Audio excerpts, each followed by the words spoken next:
session, the exhibit hall opened with a bang. A marching band entertained attendees as the ribbon was officially cut to open the hall.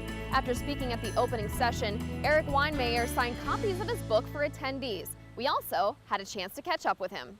I love humor in the face of adversity, because so often, you're in a tough situation and, you're exhausted and, you have more adversity ahead and, you're either going to cry or you're going to laugh. So, make a decision to laugh and have fun with it, because that kind of says, I own this situation. It doesn't own me, and that's always a good thing. So that's why, in my talk, I was breaking out the positive pessimisms, these double negatives that, like, hey, I'm really exhausted, but at least I'm hungry, just fun things to say, like, I own this adversity with your team.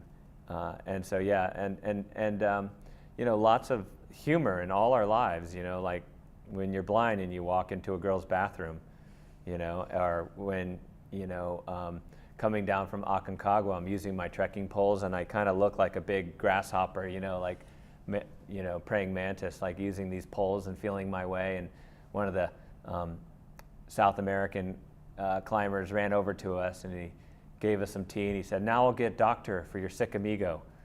And my friend was like, no, he's not sick. That's the way he always looks. So just, there's humor in every part of your life, even when the odds are against you. You use the analogy of life, going through life so much is reaching through the darkness. What kind of advice do you have for people to keep seeking new ways to continue helping people in public safety?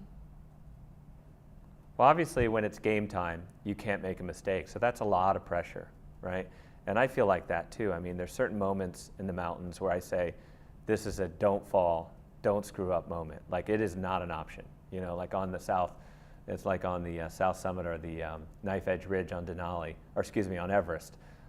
There's like a 10,000 foot drop on this side and like a 12,000 foot drop on this side. And it's like a picnic table wide ledge. And you're like, it doesn't really matter which side you fall off of at that point. So, it's just like, this is a don't fall moment. But as you move towards those moments, there's always this process of discovery. And that's the time when you have to explore and try new things and push yourself. So find those learning opportunities to try new things, to like approach things differently.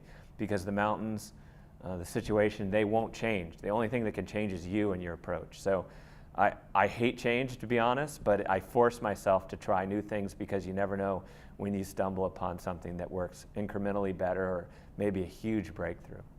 You discussed how technology has played a huge part in your life and really helped you, and obviously technology also plays a major role in public safety. How can people learn from your experiences to continue to find new ways to help people in their field? Well, technologies, as I mentioned in my talk, they really do increase our capabilities and raise our potential and help us interact differently, communicate differently, to help us see the world in new ways. It's like really like opening doors all around us. And, but even technology is a reach at first. When you try it and use something new for the first time, there's bugs, there's flaws, there's things that you have to learn. So there's a big steep learning curve perhaps. And like when I use the brain port, for instance, which is this device that gives tactile images on my tongue, it enables me to now climb, because I can now kind of, in a way, look up, and on my tongue, I can see the holds on the wall, and I can reach up like a sighted person in space and find those holds. But it's still harder at first.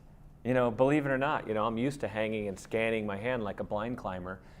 And so learning to climb with the brain port like a sighted climber, even though ultimately it's going to make my life easier, it's still hard at first. So like no matter what you do, there's always a moment where it's going to be really hard to take it on.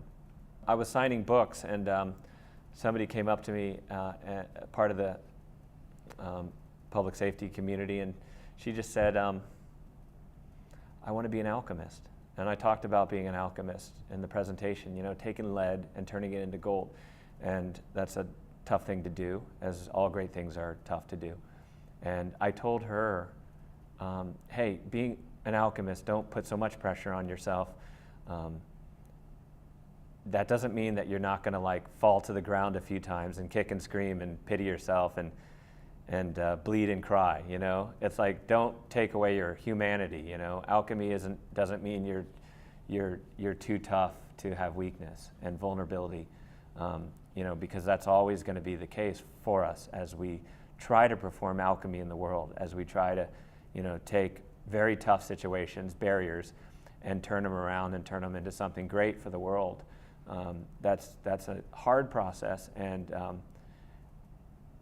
it's, you know, it's not like, you know, when you're walking down the street and you stub your toe and blood spraying everywhere and you're like, what an opportunity for growth. You know, it just doesn't work like that. You first scream and cry, and then you pick yourself up, and then you transform it, that experience. But so that's really the process. But I think, you know, the quicker and the more effectively we can respond to the tough things that happen to us and the tough things that face us as a team and as a community, and translate those into gold, the better we're going to be and the better it's going to affect the world.